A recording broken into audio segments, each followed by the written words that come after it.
JT Crowley is Talking Books. On the show, you'll hear from emerging talent and seasoned veterans from around the world. Hello, I'm JT Crowley, and today I have the great experience of interviewing Hugh Hyland from the Perth region in Australia about the book his late mother wrote, A Sprig of White Heather and a Scottish Lass. Now, Hugh was born in 1944 and in 1950 emigrated to New Zealand, North Island, for health reasons with his parents. The family lived in Hastings and Auckland. On the death of his father, a former British Army officer, in 1959, Hugh and his mother moved to Australia. Hugh's own career took him to various places in Australia and eventually took him to the Greater Perth area. That's where he lives at this precise moment. However, as much as Hugh's life has its own fascinations, this interview is about the book his mother wrote, about her own life told by Hugh. So who was Anne Angelo?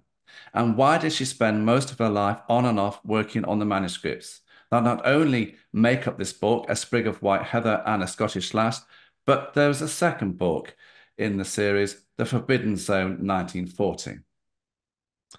I understand that it wasn't her intention to split the manuscript to create two books, but that was the publisher's idea. And when you spend years trying to get a publisher to accept your story without much success, and eventually get a publisher willing to take your book on and they suggest things, you carry on with what they suggest. And, separate the books. So that's why there are two books. So let's bring Hugh onto the show to discover what his mother's writings were about. Now, for the purpose of this podcast interview, we're only going to be talking about the first book, A Sprig of White Heather and a Scottish Lass. But both books are published and are available to read. Hugh, come and join me. Thank you, John. I'd be delighted. Hugh, why did your mother write this biography of herself? Who was she? And why did you choose to seek out a publisher now as opposed to earlier on? For you were aware the manuscripts existed. Well, she spent her childhood growing up in a very harsh environment in Scotland in the 1920s, and then she went to France in the 1930s, entirely different. And then she survived the war. And I remember her in 1949 in London, and she was typing away on a good old-fashioned typewriter. And she did that for a long time, and she was typing her story, and she wanted other people to know what she had gone through because she thought that her life had been particularly interesting. So that was the first draft of the manuscript.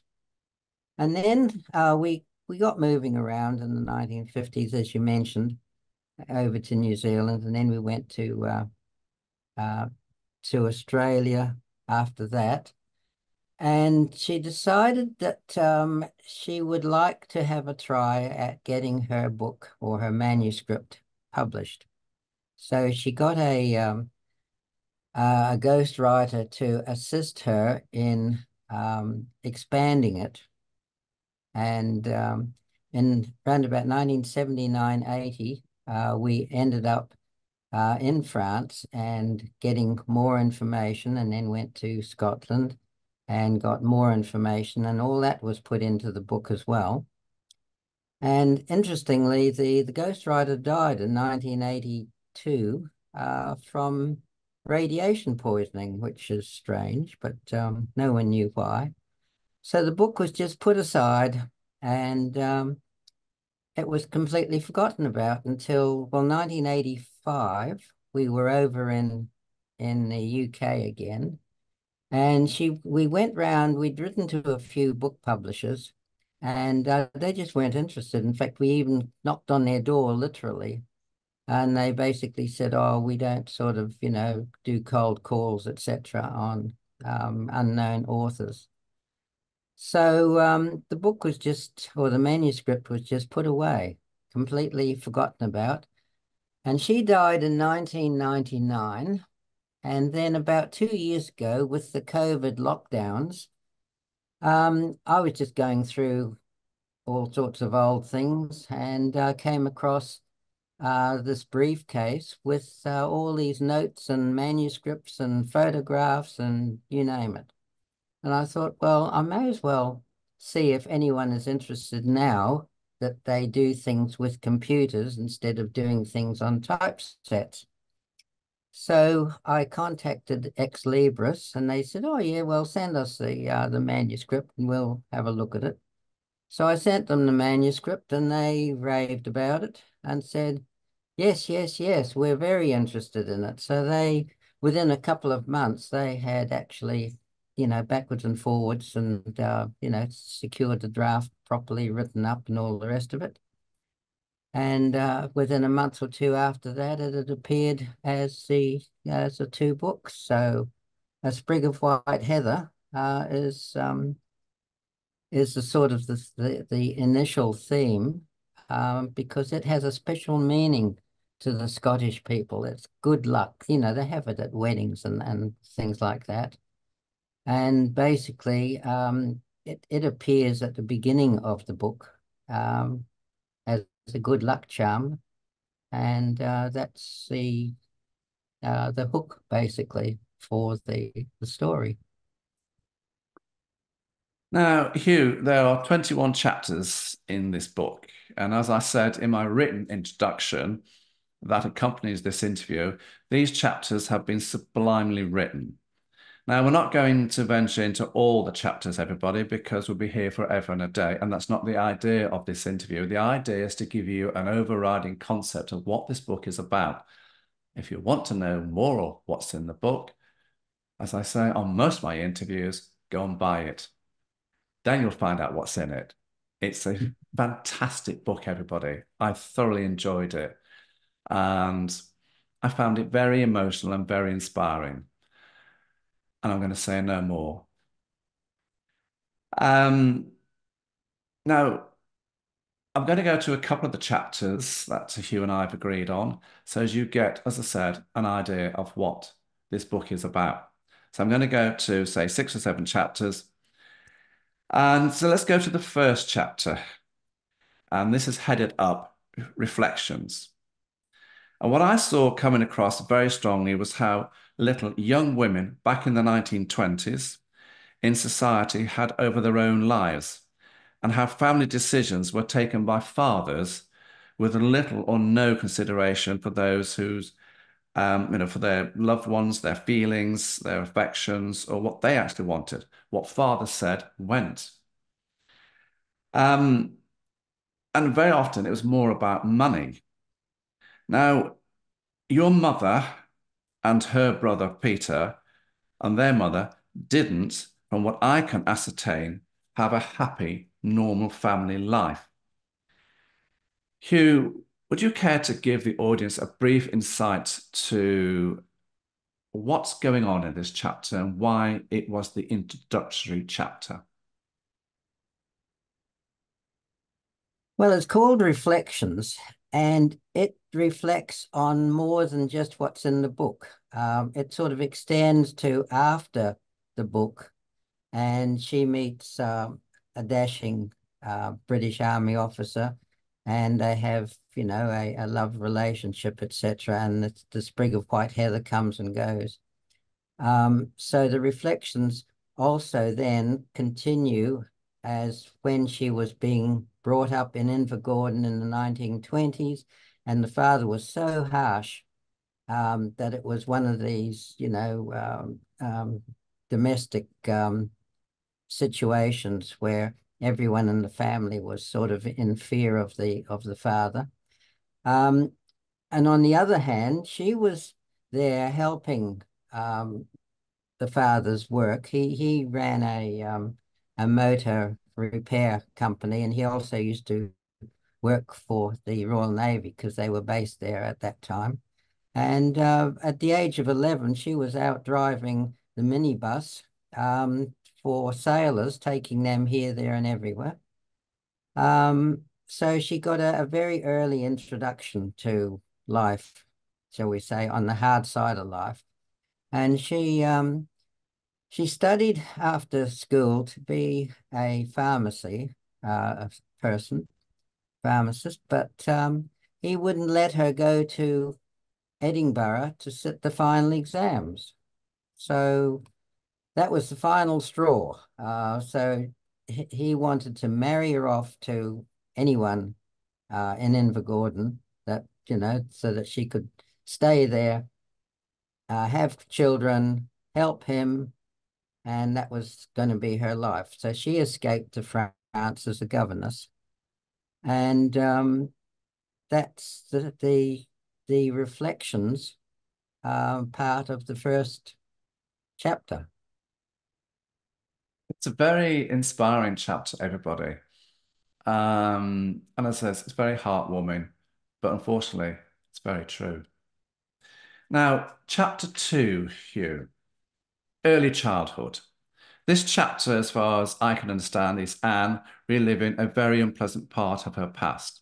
What she and her brother Peter see and experience, the cruel treatment of their mother at the hand of their father, and the extent he would go to hurt those near to him.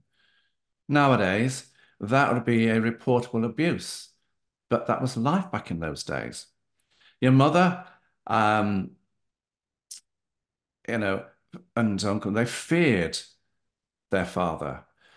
Your mother was only 6 at the time, and Joe Angelo was, in a way, a man who had a split personality, charming to the outside world and nasty, violent, controlling person to the people he should have protected and been kind to.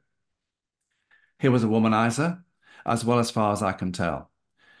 Do you think your mother found this part of the book, especially this chapter, hard to write, given the contents?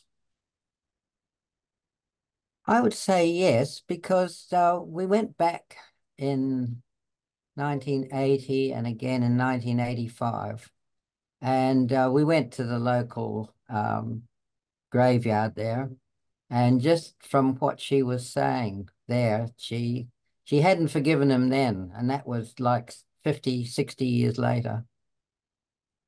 She was still missing her mother and still grieving about the hard time that the family had suffered under him. So you had the two aspects there, the grieving and also the dislike or even the hatred of what had happened, what had been meted out to them. You can understand it, can't you? Mm, Yeah. When you read the book, everybody, exactly. you'll understand why. Let's delve further into the book, Hugh, and let's go to chapter 10, France. What I liked about this chapter was your grandmother talking to your mother about men and how she should handle herself. This was a mother and a daughter chat before your mother headed off to another world in France. What her mother said in that scene probably stuck with, your mother for the rest of her life. Her mother wanted to have the life that she didn't. That's what your grandmother wanted. She wanted her daughter, your mother, to have a different life. Would you care to put your own spin on what this chapter and part of the book is all about? Her father had no comforting words of wisdom for her, did he? Yes, well, she was about 20 when she left home. And basically, the father said, "You're going to leave, don't come back, you're disowned." So she left with the blessing of her mother. Just go, go somewhere safe and take care. And this is the way that, the world is. Watch out for people, take care of yourself and your relationships. So that was her advice for her love and marriage, of what marriage should be, and hoping that her daughter would actually find something like that. So the rest of the chapter then went on describing her traveling by train because Invergordon's in the north of Scotland, so she had to go all the way down to the uh, to the Channel, and then catch a ferry across to Calais, and then catch a French train to Lille, which is in the northwest of France. And here she was. She had studied French at school, but I mean, studying French at school is not anything like when you're landed in France. And wondering who is the person that she has applied for to be governor in his family home. How is he going to find her? So she's dressed up still in her Scottish clothes. And at the end of the chapter, they meet up at the station and they then drive to his home. But you can imagine the uncertainty of a 20-year-old who's never been out of Invergordon before, traveling down south through England, across the Channel, and then up to the north of France, all by herself. It's sort of quite demanding. I would have said that would be an experience that back in that, the 1920s, 30s, would have been, for a young girl on her own, would have been verging on scary. But I suppose when you're coming from a life of her life, she probably took the approach, I've got nothing to lose here. And the only way is forward. And it was the only way. Now, Hugh, chapter 11, My New Home. I like this chapter. And this is the turning point in the book, everybody. Here we have your mother, as you said, she's arrived in France and is experiencing French driving. And for a lot of us, we've certainly in the UK and around Europe, French driving is, and possibly Italian driving as well, is an experience to be seen. And I just thought it was very funny, So here she is, she's experiencing French driving. And of course, for her, they were all on the wrong side of the road. Because we drive on the left and a lot of places drive on the right. So they were on the wrong side of the road. And as you already mentioned, so she was there and she was all dressed up in Scottish tartan. But the French ladies were wearing the latest summer fashions. So this was a complete new world to your mother. Grand palatial buildings, French high society. This was a new experience for her. Do you think she enjoyed it? Well, I think that her eyes were opened amazingly, and I think she would have enjoyed it, and she would have been half terrified at the same time because it would have been all so new and so grand and hardly anything, that she'd ever contemplated before. So yes, she would have, but she settled in very quickly. And once she got to meet the children at the house and everything, she started off, okay, we're all going to talk in English. Well, I'm here to teach you English, so we're going to talk in English. I mean, that was a good way to break the ice too, because, yeah, she got off to a very good start with the monsieur who was in charge of everything, and it was a very smooth introduction. But it was a very different world for her, wasn't it? Totally different. I mean, there's no big buildings like that in Invergordon, No, no, there isn't, and they everyone. wouldn't have dressed like that in Invergordon. Oh no, oh no. Too cold.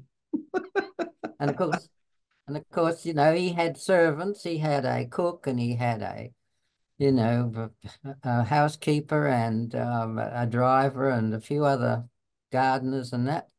And they're all talking in French, and Yes, it would have been like a dream. And of course, it would have been French food, French fancies, French, a lot of totally different. And Oh yeah. Yeah. so when you look at the chapter, everybody, oh boy, she had a different lifestyle now. Hmm. Um, I have to say, I found you choosing certain sections of the book that best portrayed your mother's story here difficult to pull out. You know, which ones, which chapters do I go to? How do I pinpoint or highlight the best parts of this book so that everybody can get a fair understanding of what the contents is? Because every chapter in this book has its own story and its own relevance and its own narrative, its own wonderful characters, and all, as I said, sublimely written and very sensitive at times. But two chapters further down the book caught my eye, and these are chapters 16 and 17, St. Malmo and Monte Carlo. So when I saw these titles, I thought, I've got to go there and have a look. What are these chapters about?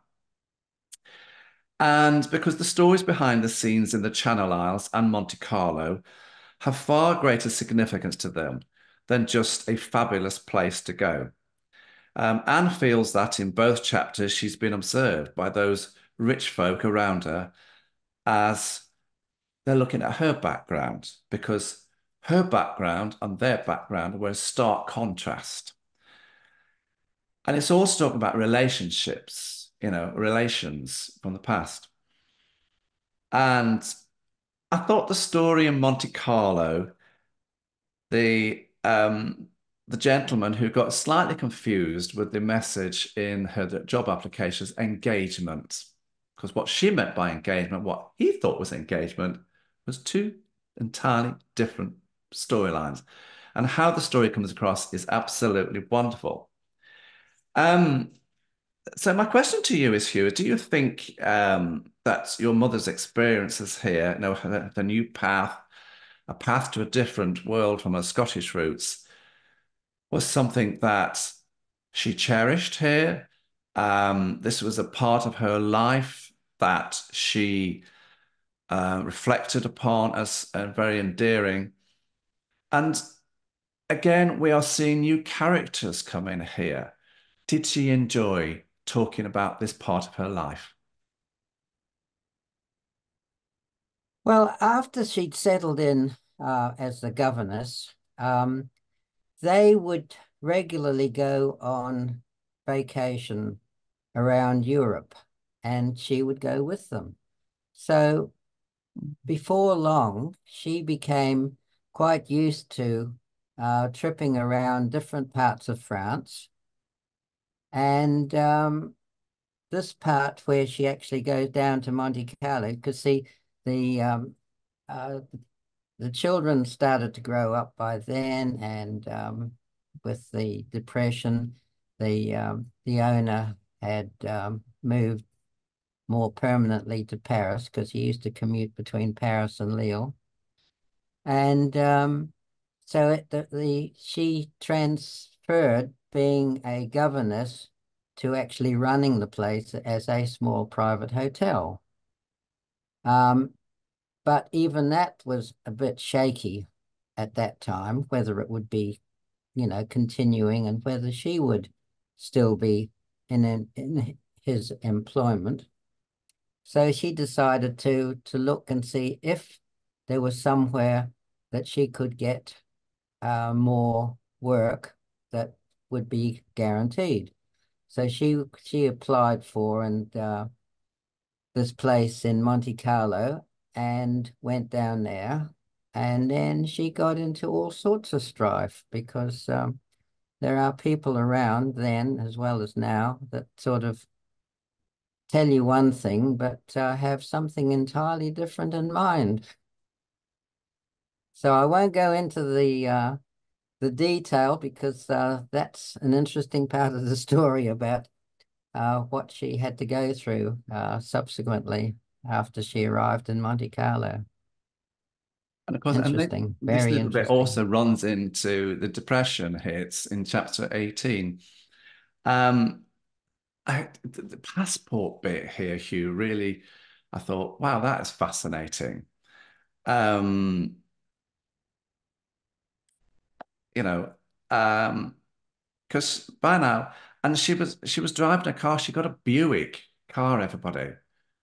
Um, just briefly tell us about the passport scenario here, because I just love this and how they try to get a different passport, everyone. Well, when she was running the big house as a initially as a small private hotel, she also had the use of the car. In fact, the owner said, "You can have the car as a gift now. You know, you just run uh, the hotel." So she drove down in the car. That was the Buick, down to Monte Carlo, looking for more permanent work, just in case she didn't have ongoing work in Lille. And she just went, basically, must have just gone out for the day to go and see this person um, for an interview. And he basically talked her into, oh, let's go for a drive in your car across the border into Italy and meet my brother and his family. And so she didn't think about her passport. And he said, well, don't worry about it. He knows the people on the border. They're all good pals. He does work for them and etc. So she ended up across the border and no passport, and things were not going too well for her. So she had to sort of escape and couldn't cross the border till she managed to get a new passport. Now, her godmother came from Casino. So she actually went to Casino, drove down there. She still had the Buick and saw the godmother and stayed with her for a while until her lost passport was replaced. So then she could cross back into France and etc. So And of course, that's how it worked. indeed it did. And as I said, go and have a look at the story, everyone. But let's put a time period on this. This is 1937, Easter time. And when you look at that time, a lot of countries, in Europe were getting concerned as to what was happening in Germany. This is the backdrop, isn't it? This is what, Yeah. Germany in the late 1930s. Hmm. Was that something that was in your mother's mind all the time? What's going on there? Well, I think it would have been. I mean, in Lille, I mean, that's right up the northwest of France. And in the First World War, the Germans actually crossed the border somewhat into France, and that was part of it. So they would have been very, and that was only 20 years previously.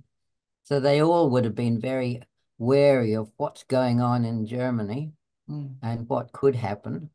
Um, Whereas down the south of France, I think they were sort of more relaxed. And as for Italy, well, Italy was so far from everywhere, and the Italian way of life was just, more laid back. So yeah, different life altogether. She did. And I think what we've not really touched upon, is that your mother had um, few romantic moments, didn't she? She met some gentlemen. Yeah, when she was down in Yeah. um, Monte Carlo, there was he was about 35 years older than her, 30 years older. Mm. And he was a widowed, very rich American. And he basically proposed to her, but I mean, she wasn't really interested in, doing, having a marriage if she wasn't really in love. So she just turned him down and carried on. No, because the real love of her life was the British Army officer she met and whom she gave the sprig of white heather to. And there's the title Yes, of and the book, everybody. that comes afterwards, yeah, It after does the war indeed. started. Yes. A sprig of white heather from a Scottish lass. And there's the story. There's the title of the book. Hugh, do you think that now that the book is published, um, are you glad that you published it? And do you think your late mother, Anne, would be delighted that it's published and out there for people to read and look at? She would be absolutely delighted because it's published in not just book form, but also audio book form. And it's also on the internet, however that works. And it's won 7 literary awards. So she would be absolutely over the moon about it. It's taken a lot of work, though, a lot of work. It's been ongoing for now almost 2 years. So yeah, that's been worth it. Been worth it I, just to get the I story out. yeah, I think it's been worth it. It's a beautiful story, everybody. It's a very endearing story. It's sublimely written. And who do you, Hugh, think would be your audience, to read this book? Who do you want to see reading this book? Older people, younger people, mature people, or people of all walks of life? Who? I reckon people of all walks of life would be interested in it because it's got a bit of everything in it. It's got a bit of, Mhm. what was happening in Scotland, bringing up a family in the 1920s, what was happening in France and around Europe in the 1930s. And it was also a the moral there. When things are hard, don't give up. Just change, do something to get out of that situation and make sure that you survive. So I think it would appeal to basically most people in one way or another. I think it would as well. And there are the odd romantic situations in there. They're very sweet. And I certainly connected with this book.